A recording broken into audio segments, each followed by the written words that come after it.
Good morning, my dear students of class 10. Today, your subject is science. Lesson 4. I am going to teach you chemistry. Topic क्या है? Carbon and its compound. Carbon आपने देखा हुआ होगा, carbon जो कोयले में पाया जाता है, carbon and its compound. Carbon dioxide भी कार्बन से बनता है. अब कार्बन का इम्पोर्टेंस क्या है? कार्बन जो है ये the amount of carbon present in earth crust, पृथ्वी के अंदर जो डिफरेंट लेयर्स होती हैं, they contain 0.02% of carbon in the form of minerals like carbohydrate,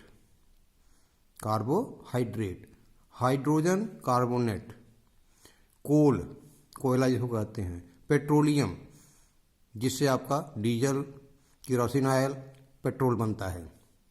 इस रूप में पाया जाता है अर्थ क्रस्ट के अंदर. और 0.03%, सोचिए 0.03% in the atmosphere in the form of carbon dioxide. Atmosphere में जो कार्बन पाई जाती है that is in the form of carbon dioxide. इसको आप याद रखिए क्योंकि आपसे पूछा जा सकता है carbon is present in atmosphere in which form. दे देगा carbon dioxide, carbon monoxide, carbon hydrogen carbonate, सब लिख के दे देगा, कार्बोहाइड्रेट लिख के दे देगा. तो आपको टिक क्या करना है? Carbon dioxide. अर्थ क्रस्ट में कहाँ कहाँ पाया जाता है? In the form of carbohydrate, hydrogen carbonate, coal और पेट्रोलियम. पेट्रोलियम जो आपके गाड़ियों में तेल जलता है. तो आप देखिए इतनी कम मात्रा में होते हुए भी carbon dioxide is very important for our life on the earth. वही चीज़ यहाँ लिखा हुआ है, in spite of a small amount carbon is very important. अब देखो कहाँ कहाँ कार्बन पाया जाता है. कार्बोहाइड्रेट जो हम खाते हैं, मीठी चीज़ें, रसगुल्ला खाया, बर्फ़ी खाया, जलेबी खाया, वो क्या होता है? कार्बोहाइड्रेट होता है. प्रोटीन है, प्रोटीन जैसे आपकी दालें हैं, मटर की दाल हो, अरहर की दाल हो, मूंग की दाल हो, उड़द की दाल हो, इसमें सब प्रोटीन पाई जाती है. फैट, आप घी तेल जो खाते हैं उसमें भी कार्बन है. डीएनए, डीऑक्सीराइबो न्यूक्लिक एसिड, इसमें भी कार्बन होता है. रेस्पिरेशन हम करते हैं, सांस लेते हैं, और रेस्पिरेशन में क्या होता है? ग्लूकोज जलता है in the presence of oxygen, और क्या देता है? Carbon dioxide and water. Carbon dioxide and water. और यहाँ पर एनर्जी निकलती है, एनर्जी इज रिलीज्ड, और यही एनर्जी हमें काम करने में काम आती है. तो आप सोचिए अगर कार्बन न होता तो हमको एनर्जी कहाँ से मिलती, ग्लूकोज हमको कहाँ से मिलता. तो ये इम्पोर्टेंस है हमारी बॉडी में. आप समझ लीजिए 18% is carbon in our body. पूरे बॉडी मास में, बॉडी का जो भार है उसका 18% पार्ट जो है कार्बन होता है. अब देखिए क्लॉथ्स जो हम पहनते हैं, कपड़े जो पहनते हैं, चाहे वो कॉटन का हो, चाहे सिल्क हो, चाहे वूलन हो, चाहे पॉलिएस्टर हो, नायलॉन हो, जितने फ्यूल्स होते हैं, कोल होते हैं, पेट्रोलियम होता है, ये सब मेडिसिन जितनी आप खाते हैं सब में कार्बन पाया जाता है. आप सोचिए कार्बन कितना इम्पोर्टेंट है हमारे डे टू डे लाइफ में. Everywhere there is carbon.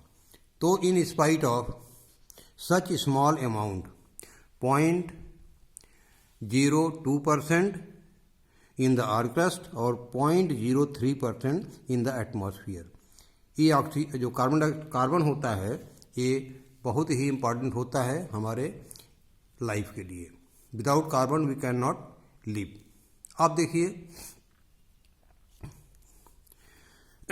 Bonding in carbon, carbon में बॉन्डिंग कैसे होती है, covalent bond, covalent bond, bonding कैसे होती है। बॉन्डिंग का मतलब जैसे बॉन्डिंग ये है कि एक एलिमेंट है, एक एटम है, वो दूसरे एटम से बॉन्डिंग करता है, समझौता करता है। जैसे आप देखे होंगे पुराने ज़माने में लोगों के यहाँ हल चलते थे, जिनके पास बहुत कम खेत है, उनके पास एक बैल होता था, तो दूसरे गरीब किसान परिवार से के पास एक बैल है, एक इसके पास है, दोनों क्या करते थे, आपस में साझा कर लेते थे।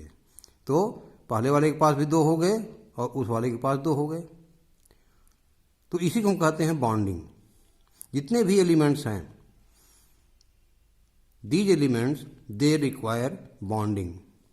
कार्बन में भी बॉन्डिंग होता है, और कार्बन जो होता है कोवैलेंट बॉन्ड होता है। कोवैलेंट, अभी हम बताएंगे कि कोवैलेंट बॉन्ड क्या होता है। अब देखिए जो प्रॉपर्टीज है कार्बन कंपाउंड का, properties of some carbon compound, ये मेन चीज़ है, बहुत इंपॉर्टेंट है, ध्यान से इसको देखिए। पुअर कंडक्टर ऑफ इलेक्ट्रिसिटी, जितने भी कार्बन कंपाउंड्स हैं दे आर पुअर कंडक्टर, बिजली का ये रोधी होते हैं, इसे होकर के बिजली नहीं जा सकती। Poor conductor of electricity. दूसरा क्या है, melting and boiling point is लो, इनका मेल्टिंग पॉइंट और बॉइलिंग पॉइंट कम होता है। यहाँ पर दिया हुआ है, इस कॉलम में आप देख लीजिए, आपकी बुक में भी है, टेबल 4.1 में, melting and boiling point of some compounds of carbon. जैसे एसिटिक एसिड, इसका केमिकल फार्मूला है CH3COOH, इसका मेल्टिंग पॉइंट 290 है, बॉइलिंग पॉइंट 291 है।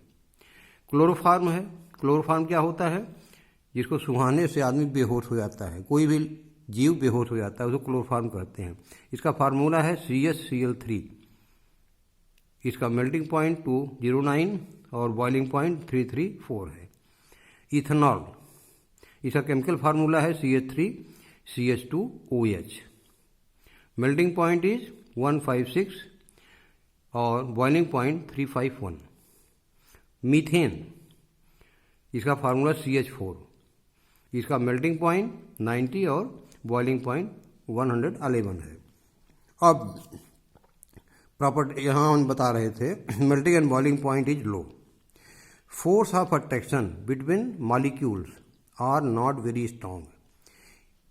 इनके जो मॉलिक्यूल्स होते हैं जिससे मिलकर कोई कंपाउंड बनता है, जैसे CH3COOH, यहाँ देखिए C है, यहाँ C है, यहाँ C है, यहाँ C है, तो इनके जो मॉलिक्यूल्स जो होते हैं, इनके अंदर क्या होता है, molecules are not very strong. इसको हम ये भी कह सकते हैं, जैसे ये मॉलिक्यूल है, ये मॉलिक्यूल है, ये मिल करके बने हैं, कार्बन कंपाउंड है, इनके अंदर अट्रैक्शन कम होता है। जैसे भाई भाई सगे भाई हैं तो उसमें प्यार ज़्यादा होता है, और कोई भाई दूर के रिश्ते में हो तो उससे प्यार कम होता है, वो टूट भी सकता है। लेकिन भाई भाई जो एक ब्लड के हैं उनमें अट्रैक्शन आपस में ज़्यादा होता है। वही स्थिति यहाँ है कि कार्बन के जो कंपाउंड्स होते हैं उनके अंदर जो मॉलिक्यूल्स के बीच में अट्रैक्शन होता है कम होता है। इसको हम कहते हैं inter molecular attraction. Inter molecular attraction मतलब मॉलिक्यूल्स के बीच में जो बॉन्ड होते हैं मजबूत नहीं होते हैं। चौथा है डू नॉट फॉर्म आयन, ये आयन नहीं बनाते हैं। जैसे आप देखते हैं सोडियम का सूत्र है Na, इसे प्लस होता है, Cl है ये निगेटिव होता है, ये आयन होते हैं, इसी को कहते हैं आयन। इस फॉर्म में ये कार्बन कंपाउंड नहीं आ सकते। Do not form ions, carbon compound जो है आयन नहीं बनाते, इसीलिए आयन नहीं बनाने से ये बैड कंडक्टर हैं ऑफ इलेक्ट्रिसिटी के। NaCl ये गुड कंडक्टर है, इससे बिजली पास हो सकती है, लेकिन कार्बन के जो कंपाउंड्स हैं उनसे बिजली पास नहीं होती, वो बैड कंडक्टर्स हैं। तो do not form ions, carbon compound कभी आयन नहीं बनाते हैं। अब देखिए, कार्बन इज नॉन मेटल, ये मेटल नहीं है, it is a non metal. Atomic number of carbon is 6, atomic number of carbon is 6। अब कैसे होता है 6, आप यहाँ समझ लीजिए, ये डायग्राम दिया हुआ है, ये है इलेक्ट्रॉनिक कॉन्फ़िगरेशन ऑफ कार्बन, मतलब इलेक्ट्रॉन का कॉन्फ़िगरेशन मतलब डिस्ट्रीब्यूशन ऑफ कार्बन, कार्बन के अंदर जो इलेक्ट्रॉन होते हैं उनका डिस्ट्रीब्यूशन कैसे होता है। अब आप देखिए, हर एक कार्बन का ये मॉलिक्यूल है, इसकी जो है एटॉमिक नंबर 6 होता है। एटॉमिक नंबर ऑफ कार्बन, सी लिख रहे हैं हम, कितना है 6 है। अब ये 6 एटॉमिक नंबर है, इसका मतलब इसके केंद्रक में 6 प्रोटॉन होंगे और इसके बाहर 6 इलेक्ट्रॉन होंगे। एक एलिमेंट में कार्बन में इलेक्ट्रॉन होता है, प्रोटॉन होता है, न्यूट्रॉन होता है। तो इलेक्ट्रॉन जो है, प्रोटॉन कहाँ पाया जाता है, सेंटर में, ये पॉजिटिव माना जाता है, और इलेक्ट्रॉन इसके बाहर रहते हैं सर्किल में, जिनको हम ये इलेक्ट्रॉन कहते हैं। और न्यूट्रॉन जो है वो भी न्यूक्लियस के अंदर होता है। प्रोटॉन न्यूट्रॉन अंदर होते हैं, इलेक्ट्रॉन बाहर घूमते रहते हैं। अब देखिए यहाँ पर, ये तो न्यूक्लियस हो गया, इसके बाहर ये सर्किल दिख रही है, इसको हम कहते हैं डुप्लेट। मतलब इस सर्किल या हाईवे में केवल 2 इलेक्ट्रॉन होते हैं। देखिए 2, कार्बन का कॉन्फ़िगरेशन क्या है, देखिए 6 इलेक्ट्रॉन हैं, 2 पहले सर्किल में होंगे, ये 2 देख लिया आप 2, और दूसरा जो होता है जिसको हम कहते हैं ऑक्टेट, इसमें 8 इलेक्ट्रॉन मैक्सिमम आ सकते हैं। अगर 8 इलेक्ट्रॉन इसमें हों तो ये स्टेबल एलिमेंट होता है। तो 2 यहाँ निकल गया, बचा कितना, 4, 6 होते हैं, 4 जो है बाहर है, देखो 1 2 3 और 4। तो इसका ये ऑक्टेन जो है पूरा नहीं है, केवल 4 हैं, यहाँ पर 4 हैं। किसी जो 4 होते हैं, ये 4 जो होते हैं, यही बैलेंसिंग इलेक्ट्रॉन कहलाते हैं। बैलेंसिंग इलेक्ट्रॉन इसी को कहते हैं। अब यहाँ पर आप देखिए कुछ दिया हुआ है, जैसे सोडियम है, सोडियम का एटॉमिक नंबर 11 है। अब 11 कैसे डिस्ट्रीब्यूट होते हैं, 2 पहले में हो गए, 8 दूसरे में हो गए, कंप्लीट हो गया। एक जो है ये तीसरे में होता है, तीसरे सर्किल में, तीसरे ऑक्टेन में। अब इन सर्किल को क्या कहते हैं, के कहते हैं पहले वाले सर्किल को, जिसमें 2 होते हैं। यल दूसरा होता है, इसमें 8 इलेक्ट्रॉन होते हैं। यम, इसमें 8 इलेक्ट्रॉन होंगे। यन सर्किल होती है, इसमें 8 इलेक्ट्रॉन होंगे। तो इस तरह से के, यल, यम, यन, ये इसके ऑर्बिट्स होते हैं जिसमें इलेक्ट्रॉन प्रेजेंट होते हैं। ये सोडियम में हुआ, 11 एटॉमिक नंबर है। एटॉमिक नंबर जैसे मैंने कार्बन का लिखा 6 है, इसका 11 है। 11 का डिस्ट्रीब्यूशन कैसे होगा, 2 8 10 हो गया, बचा कितना, 1 जो है ये थर्ड सर्किल में होगा। क्लोरीन का देखिए 17 है, कैसे डिस्ट्रीब्यूट होंगे इलेक्ट्रॉन बाहर ऑर्बिट में, 2 पहले में, 8 दूसरे वाले में और 7 तीसरे वाले में, जबकि इसमें 8 चाहिए तब ये कंप्लीट होता है। कार्बन का 6 है, 2 पहले में है, 4 उसके बाहर वाले में है। ऑक्सीजन का एटॉमिक नंबर 8 होता है, इसका डिस्ट्रीब्यूशन कैसे होगा, 2 पहले ऑर्बिट में हो गए, 6 जो है बाहर वाले ऑर्बिट में होंगे। तो इस तरह से ये जितने भी एटम्स होते हैं उनका एटॉमिक नंबर होता है।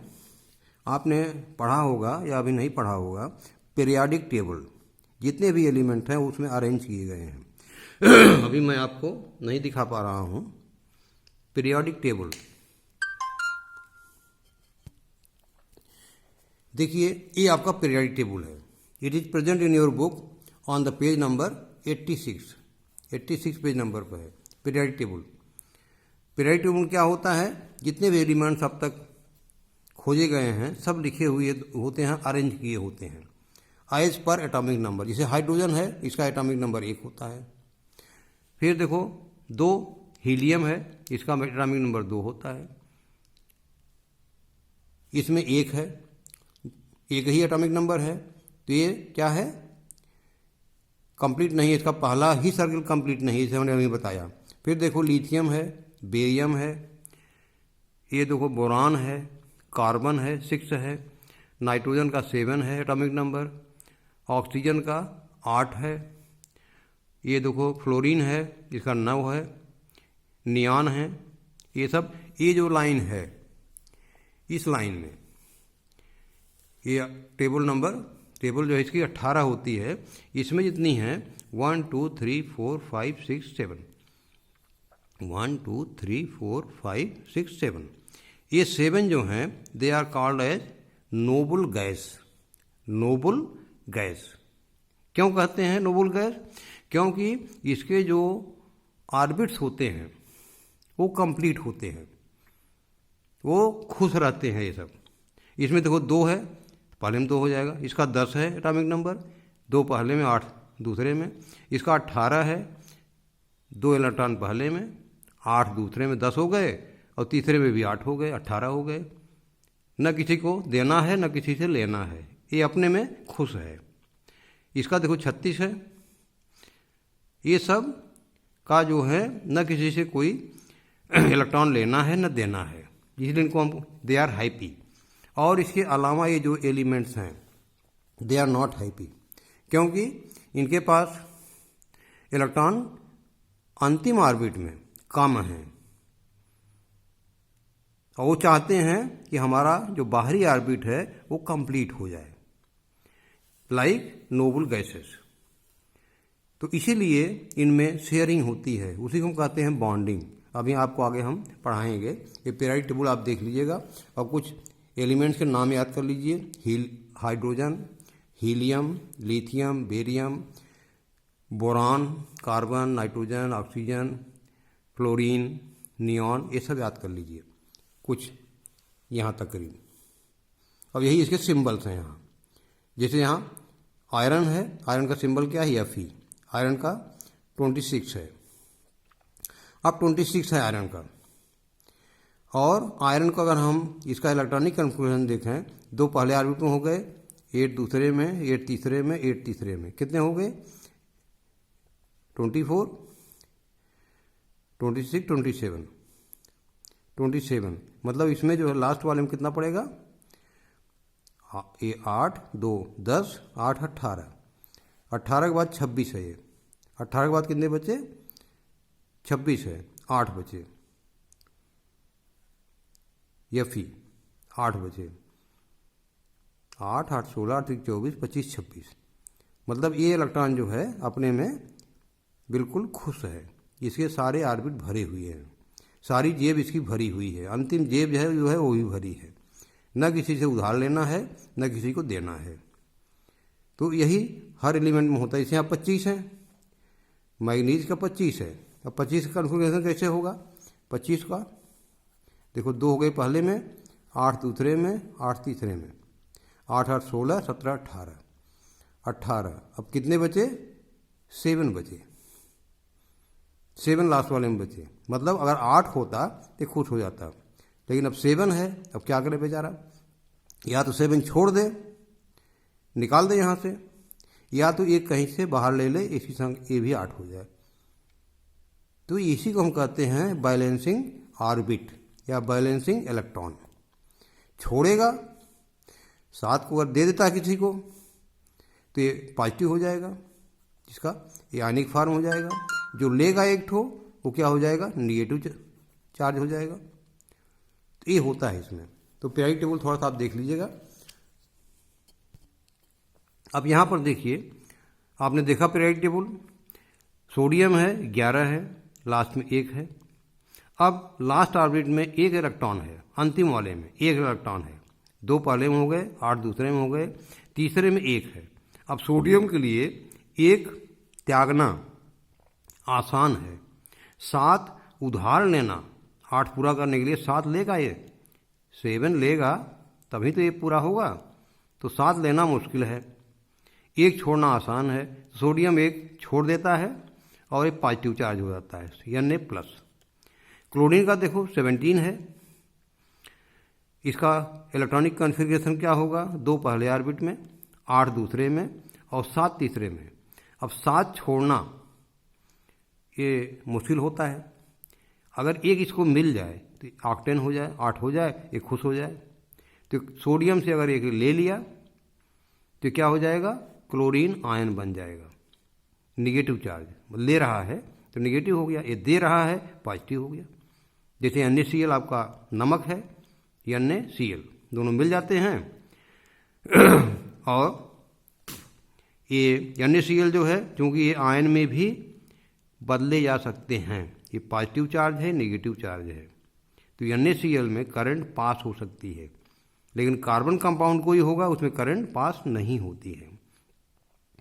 ऑक्सीजन का ये भी खुश है क्योंकि 8 इलेक्ट्रॉन इसके पास हैं, 8 प्रोटॉन भी हो गया अंदर। प्रोटॉन जो है इलेक्ट्रॉन को बांधे रखते हैं, सारी जिम्मेदारी प्रोटॉन के ऊपर होती है। ये घूम रहे हैं, इनको पकड़ना पड़ता है, कहीं कोई भाग न जाए, कोई बाहर न चला जाए। ये पॉजिटिव चार्ज होता है, ये सब नेगेटिव चार्ज हैं, बंधे हुए होते हैं। तो यहाँ 2 है, यहाँ 6 है ऑक्सीजन में। अगर 2 कम है, 8 होना चाहिए। अब 2 अगर लेता है, 2 लेता है तो इसकी ऑर्बिट पूरी हो जाती है। कार्बन की स्थिति बड़ी गंभीर है। कार्बन का एटॉमिक नंबर 6 है और कॉन्फ़िगरेशन में 2 इलेक्ट्रॉन पहले ऑर्बिट में, हमने बताया 4 जो हैं, ये 4 देखो दूसरे ऑर्बिट में हैं। अब 4 हैं, या तो 4 ले या तो 4 को छोड़ दे। 4 लेता है, C-4 हो जाएगा, C-4 हो जाएगा। और 4 अगर देता है तो C4 हो जाएगा, +4 आयनिक फॉर्म में। लेकिन प्रोटॉन जो है ये मेन मालिक है। अगर 4 एटम को छोड़ देता है तो इस बचेगा क्या, केवल 2 बचेंगे। तो ये सोचेगा हमारा परिवार ही साफ हो गया। अगर ये 4 लेता है तो प्रोटॉन कहता है कि भाई इतने इलेक्ट्रॉन को हम संभाल नहीं पाएंगे, मेरे ऊपर लोड ज़्यादा पड़ जाएगा। तो कार्बन के लिए 4 छोड़ना भी मुश्किल है और 4 इलेक्ट्रॉन दूसरे से लेना भी मुश्किल है। अब यहीं पर शुरुआत होती है क्या कहते हैं, बॉन्डिंग की, बॉन्डिंग इन कार्बन। तो इसमें बॉन्डिंग होती है कोवैलेंट बॉन्ड। तो आज मैं बस यहीं तक पढ़ाऊँगा, इसके आगे आपको डिटेल में नेक्स्ट लेक्चर में दूंगा। इसको आपने हमने जैसा कहा था जिस तरह से बना हुआ है, हम इसका स्क्रीनशॉट भी एक भेज देंगे, ऐसे आप अपनी कॉपी में बना लीजिएगा और ट्राई करिए। बुक को पढ़िए, समझिए, इसको पढ़िए, अपने से डिस्क्राइब करिए जो चीज़ें लिखी हुई हैं, ये कैसे है, ये क्या चीज़ है, बॉन्डिंग क्या होती है, ये carbohydrate respiration, carbon dioxide, carbon कहाँ कहाँ पाए जाते हैं, इस पर क्वेश्चन आ सकते हैं। अर्थ में कितना कार्बन होता है आपको याद है, आप बता देंगे 0.02%। एटमॉस्फेयर में कितना कार्बन होता है, 0.03%। हो सकता है पूछ दे एटमॉस्फेयर में कार्बन किस रूप में पाया जाता है, अगर आपको मालूम है तो आप बोल दोगे कार्बन डाइऑक्साइड के रूप में। अर्थ क्रस्ट में किस रूप में कार्बन पाया जाता है, अगर आपको याद है पेट्रोलियम के रूप में, कार्बोहाइड्रेट के रूप में, आप बता लिख सकते हैं। ये प्रॉपर्टीज जो हैं इसको आप याद कर लीजिए, 1 2 3 4, ये 4 प्रॉपर्टीज आपको याद होना चाहिए। इसमें बहुत सारे क्वेश्चन आ सकते हैं। तो आज के लिए इतना ही काफ़ी है, आप मेहनत करिए और इसको समझिए। Thank you.